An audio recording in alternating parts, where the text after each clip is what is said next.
Assalamualaikum warahmatullahi wabarakatuh. Saya Bina Aryar Pasutisna dengan NIM 2411191133 kelas D.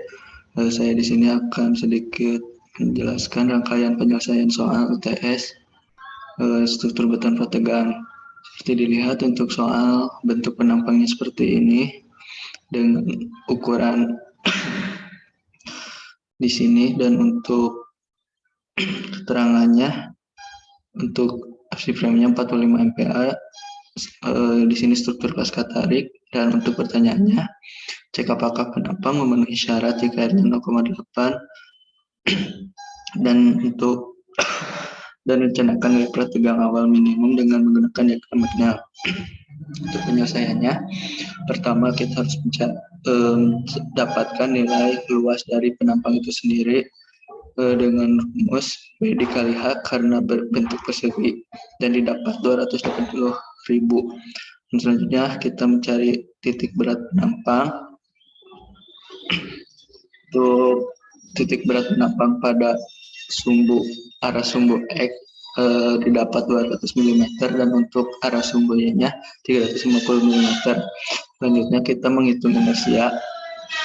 Pertama kita menggunakan rumus 1/12 B dikali H pangkat 3 untuk inersia arah sumbu X, dan untuk inersia sumbu Y, arah sumbu Y 1/12 dikali B pangkat 3 dikali H, dan maka didapat nilai inersia arah sumbu X-nya 1,143 kali 10 pangkat 10, dan inersia arah sumbu Y didapat 3,733 dikali kali 10 pangkat 9. Selanjutnya kita menghitung modulus penampang dan nilai alfa.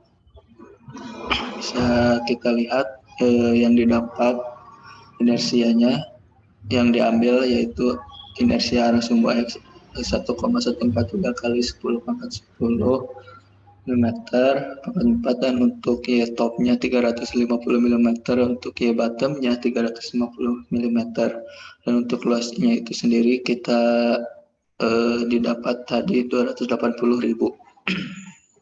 Langsung saja untuk mencari modulus penampang pada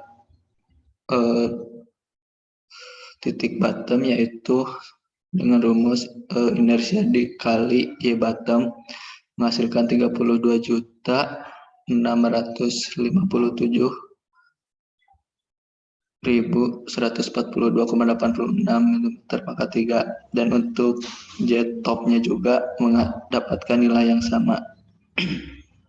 Selanjutnya kita menghitung nilai alfa untuk alfa bottom, yaitu dengan luasan dengan rumus luas dibagi modulus penampangnya itu sendiri. Untuk alfa bottom menghasilkan 0,008574 mm min 1, dan alfa topnya juga menghasilkan nilai yang sama.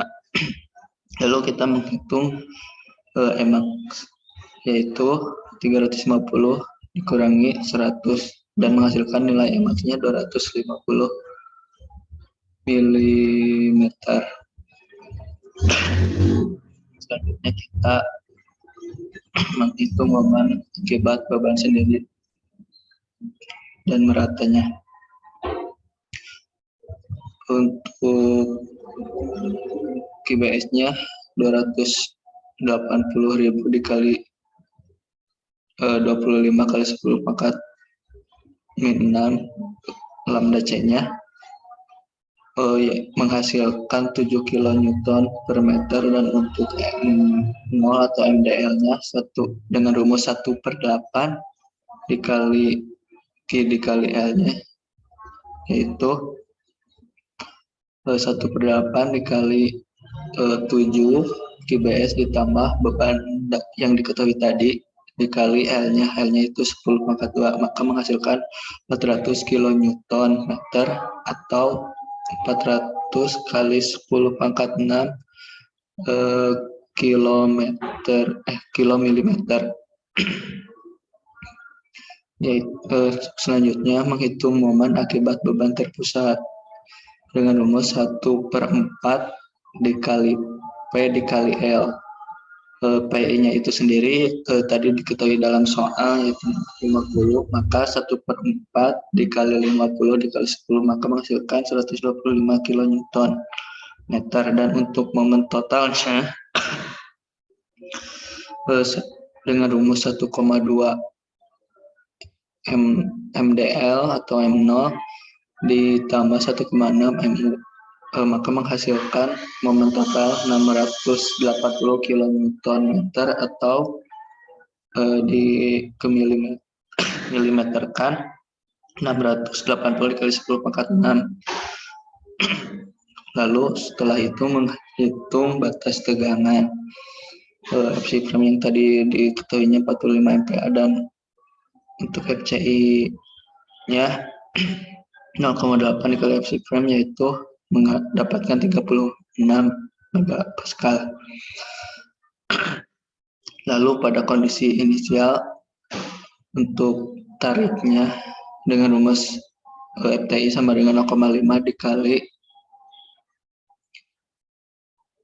akar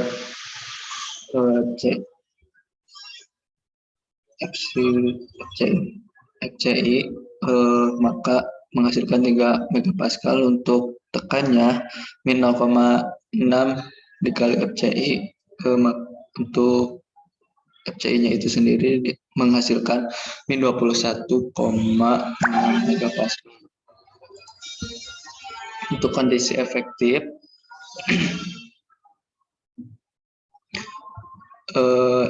FT-nya itu dengan rumus 0,5 dikali akar FC frame menghasilkan 3,3541 megapascal untuk tekan serat atas, dan untuk tekan serat bawah kan min 20,25 megapascal, dan untuk FC totalnya yaitu min 27 megapascal untuk tarik serat bawahnya.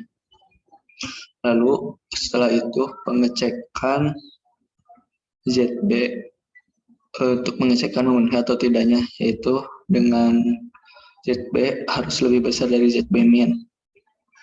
Dengan rumus seperti ini,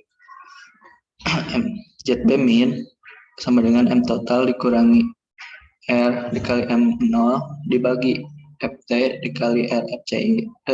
Dari hasil-hasil yang didapatkan tadi masukkan dan menghasilkan ZB min 17.446.846,03.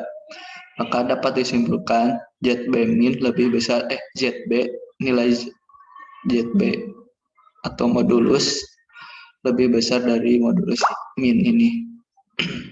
Maka oke. Dan penampang itu dapat diartikan memenuhi syarat.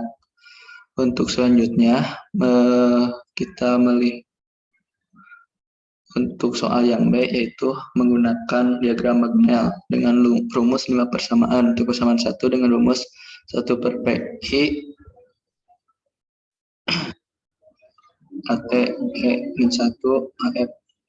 Seperti dilihat di sini untuk rumusnya dan menghasilkan ini persamaan 2, persamaan 3, persamaan 4 bisa dilihat persamaan 5. Saya menghitung menggunakan Excel untuk tabelnya agar mempermudah dan mempercepat juga perhitungan. Didapat nilai-nilai seperti ini dan menghasilkan diagram Magnell seperti ini. Nah, untuk diagram Magnell itu sendiri, untuk titik temunya saya dapatkan pada titik temu pada persamaan 3. Maka dari itu kita masukkan rumus kita masukkan nilai yang didapat pada perhitungan persamaan tadi dan didapat nilai 1,94 dikali 10⁻⁶ Newton. Ini untuk perhitungan diagram Magnellnya. Mungkin cukup sekian untuk penjelasannya. Mohon maaf banyak kekurangannya. Wassalamualaikum warahmatullahi wabarakatuh.